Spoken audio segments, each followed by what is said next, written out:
Hi, this is Vijay Kesari and welcome to Andhra Podcaster, where we discuss questions, perspectives and possibilities focused on development of Andhra. Friends, మన స్టేట్లో special status ఒక joke అయిపోయింది. పాలిటిక్స్లో ప్రతి ఒక్కళ్ళు special status కావాలి అని అంటారు. అండ్ చివరికి మన జేడి లక్ష్మీనారాయణ గారు కూడా ఆయన పార్టీ మేనిఫెస్టోలో ఆంధ్రులకి ప్రత్యేక హోదా హక్కు అని చెప్పేసి వైఎస్ఆర్ గారు వేసుకున్న డ్రెస్ లాంటిదో ఆ స్టైల్లో ఒకటి వేసుకొని ఆయన చెప్పారు. సో ఇక్కడ పాయింట్ ఏంటంటే ఎవరు థింక్ చేయట్లా. అంటే ఇప్పుడు ఆంధ్ర సొసైటీలో మనకి వ్యాలిడేషన్ రావాలి అంటే స్పెషల్ స్టేటస్కి స్పెషల్ స్టేటస్ మనకు కావాలి అని చెప్పేసేస్తే ముందు ఇక్కడ వ్యాలిడేషన్ వచ్చేస్తుంది, అంతకుమించి ఎవరేం అడగరు అని చెప్పేసి ఆ స్పెషల్ స్టేటస్ని జోక్ చేసేస్తున్నారు. అండ్ ఆంధ్ర పీపుల్ని కూడా ఒక జోక్ చేసేస్తున్నారు. అండ్ నేను ఇలా ఎందుకు అంటున్నానో ఆ థీరీకి నేను రీజన్ చెప్తా. ఇప్పుడు మీరు స్పెషల్ స్టేటస్కి మనం అసలు ఎలిజిబుల్ అవుతామో లేదో ఒకసారి పక్కన పెట్టండి, అది మీకు లాస్ట్లో చెప్తాను. లాస్ట్లో ఆ సెగ్మెంట్ గురించి మాట్లాడదాం. ఒకవేళ ఎలిజిబుల్ అయ్యామే అనుకోండి, స్పెషల్ స్టేటస్ గురించి ఫైట్ చేసే పద్ధతి ఇదేనా? అంటే స్పెషల్ స్టేటస్ అనేది ఒక స్లోగన్లో వాడేస్తాం, కానీ అది ఎట్లా మేము తీసుకొస్తాం అని అప్రోచ్ ఎక్స్ప్లెయిన్ చేసే పని లేదా? ఇన్ జనరల్ అందరు పొలిటీషియన్స్ మీరు గమనించండి, స్పెషల్ స్టేటస్ కావాలి అంతే, దట్స్ ఆల్. అప్రోచ్ గురించి ఎవరు చెప్పరు. అప్రోచ్ గురించి మనం ఎందుకు జూమించాలో చెప్పనా? అప్రోచ్లోకి వెళ్తే అసలు బండారాలు బయటపడతాయి. ఎందుకో చెప్తామనండి. ఇప్పుడు రూలింగ్లో ఉంది వైసీపీ గవర్నమెంట్. ఓకే, ఈ గవర్నమెంట్ రాకముందు 2019 ఎలక్షన్స్ అప్పుడు అందరూ ఏమన్నారు, మిస్టర్ జగన్ గారు, మిస్టర్ సిబిఎన్ గారు, అందరూ ఆల్ మేజర్ పొలిటికల్ లీడర్స్ ఆంధ్రాకి స్పెషల్ స్టేటస్ తీసుకొస్తామని అన్నారు. ఓకే, తీరా వైసీపీ గెలిచింది. అండ్ జగన్ గారి పరిస్థితి, I think it's unintelligent answer. I wouldn't attach any bad intention, just షాలోగా నేనేం బ్యాడ్ ఇంటెన్షన్ అటాచ్ చేయను. It's unintelligent answer saying that మనం సెంటర్లో గవర్నమెంట్లోకి ఎవరు వస్తారు అని డిసైడ్ చేసే సిచ్యువేషన్లో మనం అక్కడ ఓటింగ్ రాలేదు వాళ్ళకి. It's thumping victory. మెజారిటీ ఒకే పార్టీకి, ఒకే అలయన్స్కి సింగిల్ సైడ్కి వచ్చింది కాబట్టి మనమేం డిసైడింగ్ ఫ్యాక్టర్ లేము. సో దేర్ ఫోర్ మనం స్పెషల్ స్టేటస్ గురించి మనం ఎక్కువగా ఏం చేయలేమని చెప్పేసి జగన్ గారు ఎక్స్ప్లెయిన్ చేశారు. ఫ్రెండ్స్, ఇప్పుడు ఈయన్ని కౌంటర్ చేస్తా. ఓకే, ఈవెన్ జగన్ గారి గురించి కూడా మాట్లాడదాం. ఇప్పుడు వీడిని కౌంటర్ చేస్తా.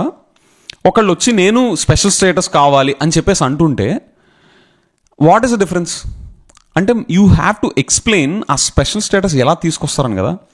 లాస్ట్ టైం జగన్ గారు సెంటర్లో పవర్ డిసైడ్ చేసే పొజిషన్లో ఆంధ్ర లేదు కాబట్టి ఆయన స్పెషల్ స్టేటస్ తేలేకపోయారు అని ఆయన చెప్తున్నారు. కానీ మేము అలాంటి సిచ్యువేషన్ మళ్ళీ వచ్చినా కూడా మేము తెస్తాము అని ఒక్కళ్ళు చెప్తున్నారా? ఎలా తీసుకొస్తారో చెప్తున్నారా? చెప్పట్లే ఎవరు. That is what I was looking for. ఎందుకంటే స్పెషల్ స్టేటస్ గురించి ఎవరన్నా సీరియస్గా ఉన్నవాళ్ళు, జనాలకి కాన్ఫిడెన్స్ ఇవ్వాలి అనుకునేవాళ్ళు ఇలా ఎక్స్ప్లెయిన్ చేస్తారు. ఉన్న గవర్నమెంట్ ఇక్కడ ఫెయిల్ అయింది, మేము ఇలాంటి సిచ్యువేషన్ మళ్ళీ వచ్చినా కూడా మేము దాన్ని హ్యాండిల్ చేయగలం అని చెప్పేసి వాళ్ళ స్ట్రాటజీ, వాళ్ళ అప్రోచ్ వాళ్ళు జనాలకి ప్రజెంట్ చేసి వాళ్ళ కాన్ఫిడెన్స్ తీసుకురావాలి. అది ఎవరూ చేయట్లా. సో ఇవేవి లేకుండా జస్ట్ ఏదో ఒకటి అనేసి సైలెంట్ అయిపోతారు వీళ్ళు. వీళ్ళకి పెద్ద ఎక్స్ప్లెయిన్ చేసేది ఏముంది, బోడీ ఎవడ ఆలోచిస్తాడు ఇక్కడ అన్నట్టుగా. స్పెషల్ స్టేటస్ స్పెషల్ స్టేటస్ మేము కూడా తీసుకొస్తాం, మేము ఫైట్ చేస్తున్నాం అని చెప్పేసి అనడం అనేది నా దృష్టిలో ఇది ఆంధ్ర సొసైటీని, వాళ్ళ కన్సర్న్స్ని లేదా వాళ్ళ ఇంటలెక్ట్ని, వాళ్ళ కామన్ సెన్స్ని చాలా అండర్ ఎస్టిమేట్ చేయడం. ఓకే, ముందు అసలు దాన్ని రెస్పెక్ట్ చేసినట్టే కాదు ఇది. అండ్ మిస్టర్ జగన్ గారు కూడా స్పెషల్ స్టేటస్ విషయంలో ఆయన సీరియస్గా ఉంటే 2024 ఎలక్షన్స్లో ఆయన మళ్ళీ ఒకవేళ 2019 పరిస్థితుల్లో మనం ల్యాండ్ అయితే సేమ్ అక్కడ కూడా బీజేపీనో కాంగ్రెస్ సింగిల్ సైడెడ్గా గెలిచేస్తే అప్పుడు మనం పవర్ డిసైడ్ చేయలేని పరిస్థితిలో ఉంటే అప్పుడు ఏం చేస్తాం అనే better approach or better solution ఈయన ప్రజెంట్ చేయాలి. అప్పుడే ఈయన స్పెషల్ స్టేటస్ పట్ల సీరియస్గా ఉన్న కేటగిరీలోకి వస్తారు. లేదంటే సేమ్ అందరి కేటగిరీలోనే చూడాల్సి వస్తుంది ఎవరైనా కానీ. ఇక్కడ అసలు పరిస్థితి ఎట్లా అయిపోయిందంటే, ఇప్పుడు నేను ఆంధ్రాలో కొత్త పార్టీ పెట్టాలనుకోండి, ఎవరైనా అరే నువ్వు ఎట్లా పెడతావురా, ఇప్పటికిప్పుడు అక్కడ కాన్ఫిడెన్స్ జనాలకి ఎలా క్రియేట్ చేస్తావు అంటే, నేను స్పెషల్ స్టేటస్కి నేను జై అనేస్తా, స్పెషల్ స్టేటస్కి నేను మద్దతు అనేస్తా, స్పెషల్ స్టేటస్ కోసం ఫైట్ చేయాలనేస్తా. అయిపోయింది. అంత సిల్లీగా జోక్గా అయిపోయింది అనమాట ఇది. ఫ్రెండ్స్, ఇప్పటిదాకా మనం డిస్కస్ చేసుకుంది పొలిటీషియన్స్ని కలుపుకొని మనం మాట్లాడుకున్నాం. కాసేపు పొలిటీషియన్స్ పక్కన పెడదాం. అంటే ఇప్పుడు విభజన హామీలను అమలు చేయాలి కదా, దానికి పొలిటీషియన్స్గా చేయాల్సిందంటే లెట్సే వాళ్ళు చేయాలి, అది వాళ్ళ పని. ఓకే, కాసేపు ఇప్పుడు నెక్స్ట్ ఫ్యూ మినిట్స్కి వాళ్ళని ఒకసారి పక్కన పెడదాం. ఫ్రెండ్స్, నేను అడగాలనుకుంటుంది ఏంటంటే, నిజంగా మనకి స్పెషల్ స్టేటస్ కావాలా? అంటే మనం అంత దౌర్భాగ్యంగా అడుక్కు తినే పరిస్థితిలో ఉన్నామా? నేను స్టేట్మెంట్ జారీ చేయట్లేదు. I want to know, I'm just opening up discussion. నిజంగా మనం అంత దౌర్భాగ్యమైన పరిస్థితిలో ఉన్నామా? ఒకవేళ ఉన్నామని అనుకోండి, ఓకే, విభజన హామీలు అనేవి ఒకటి క్రియేట్ చేసి ఈ విభజన హామీల ప్రకారం మిమ్మల్ని విడదీస్తున్నాం, ఇంకా బయలుదేరండి అని చెప్పాక వాళ్ళు ఆ విభజన హామీలు అమలు చేయట్లేదు అనుకోండి. అది గ్రహించాక మనం ఇంకా పొలిటీషియన్స్ విభజన హామీలు డ్రైవ్ చేస్తారు, దానికి వాళ్ళు ఫైట్ చేయాలి అని చెప్పేసి వాళ్ళకే వదిలేసి కూర్చుంటామా? మనం as Andhra people and Andhra society, బిడ్డ నువ్వు మమ్మల్ని చాలా డిస్రెస్పెక్ట్ చేసావు బిడ్డ, నీకు మేము ఎలా ఎదుగుతామో చూపిస్తాము అని చెప్పేసి మనం అందరం కలిసి మనం అందరం ఒకటిగా, ఓకే, చాలా పెద్దవాడు వాడుతున్నా, ఎందుకంటే ఆ డిస్రెస్పెక్ట్ అంత స్కేల్లో జరిగింది. మీకు ఇది అర్థమైతే you listen, if not throw this in to the trash can.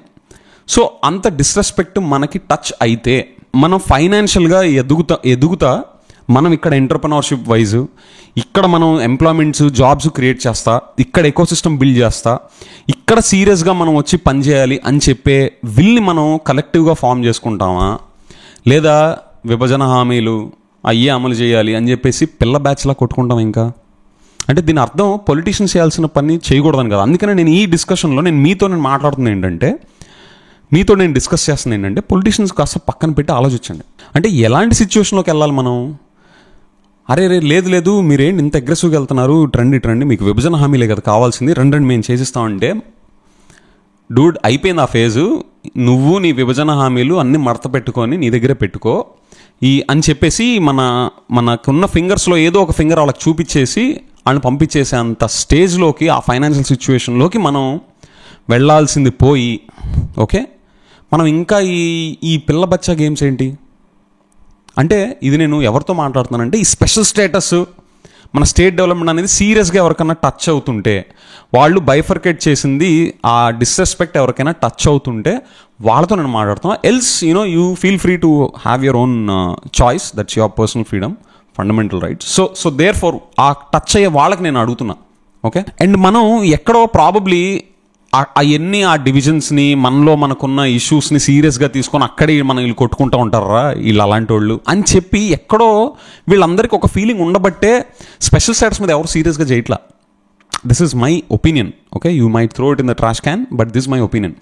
వీళ్ళందరూ వాళ్ళ కొట్టుకు చావడానికి వస్తారా? వీళ్ళంతా ఎవడు ఇక్కడికి వచ్చి అరే వీళ్ళకు సెల్ఫ్ రెస్పెక్ట్ ఇష్యూ రేజ్ అయింది ఇది అని చెప్పేసి అందరు కలెక్టివ్గా సీరియస్గా ఉన్నారు దీని మీద అని ఏ పొలిటీషియన్కి అర్థమైనా వాళ్ళెవరు స్పెషల్ స్టేటస్ జిందాబాద్, ఆ స్పెషల్ స్టేటస్ మా హక్కు అని చెప్పేసి కామెడీగా అదొక జోక్ చేసి అక్కడ పెట్టారు. దాన్ని వాళ్ళు జోక్గా ఎందుకు క్రియేట్ చేశారు అన్న నా థీరీకి ఇది నా ఎక్స్ప్లెనేషన్. అండ్ ఫ్రెండ్స్, ఇందాక వీడియోలో నేను మనకున్న ఫింగర్స్లో ఒక ఫింగర్ చూపించమన్నాను, అది పిల్ల ఎవరైనా చూస్తుంటే అది నేను థంబ్ అనమాట, that is the reference, okay. And friends, మిమ్మల్ని నేను క్వశ్చన్ అడిగే ముందు, ఇప్పుడు ఇంకా ఎలక్షన్ మేనిఫెస్టోస్ ఇంకా ఈ జేబీఎన్పీ పార్టీ తప్ప మిగతా ఎవరు ఫుల్ ఫ్లెడ్జ్ మేనిఫెస్టోస్ రిలీజ్ చేయలేదు కాబట్టి వాళ్ళు ఈ 2024 ఎలక్షన్స్లో ఈ స్పెషల్ స్టేటస్ అనేది జస్ట్ ఒక పాయింట్ లాగా అక్కడ మెన్షన్ చేసడం కాకుండా వాళ్ళు ఎలాంటి అప్రోచ్తో మళ్ళీ ఇలాంటి సిచ్యువేషన్లో ల్యాండ్ అయితే ఎలాగ తీసుకొస్తారు అన్న అప్రోచ్ని అక్కడ మెన్షన్ చేస్తే that shows their seriousness. If not, మనందరికీ ఇది అలవాటే దీన్ని ఎలా చూడాలో. సో ఫ్రెండ్స్, నా ఫైనల్ క్వశ్చన్ మీకు ఏంటంటే, ఒక స్టేట్కి స్పెషల్ స్టేటస్ ఇవ్వాలా లేదా అని చెప్పేసి డిసైడ్ చెయ్యాలి అంటే 5th ఫైనాన్స్ కమిషన్ 1969లో వాళ్ళు ఒక 5 ఫ్యాక్టర్స్ చెప్పారు. ఒక స్టేట్కి ఈ 5 ఫ్యాక్టర్స్ ఉంటే గనక ఈ క్రైటీరియా, మన స్పెషల్ స్టేటస్ క్రైటీరియా మీట్ అవుతారు అని చెప్పేసి. ఆ 5 ఫ్యాక్టర్స్ ఏంటి అంటే, ఫస్ట్ది హిల్లీ అండ్ డిఫికల్ట్ టెరైన్ ఉండాలి, ఓకే. కొండల ప్రాంతాలు అండ్ లాజిస్టికల్గా ఛాలెంజింగ్ టెరైన్ ఉండాలి. Next, low population density and or sizable share of tribal population, okay. Next, strategic location among international borders. ఫోర్త్ది, ఎకనామిక్ అండ్ ఇన్ఫ్రాస్ట్రక్చరల్ బ్యాక్వర్డ్నెస్. ఫిఫ్త్ది, non viable nature of state finances. అయినా కానీ 14th finance commission వచ్చేసి అసలు special status category అనేది అసలు తీసి అవతల పడేశారు, ఓకే. సో ఇప్పుడు మీరు ఇది విన్నారు కదా. నా క్వశ్చన్ ఏంటంటే, దీని ప్రకారం మనకి ఆంధ్రప్రదేశ్కి స్పెషల్ స్టేటస్ కేటగిరీకి మనం ఎలిజిబుల్ అవుతామా అవ్వమా నాకు చెప్పండి. Thank you.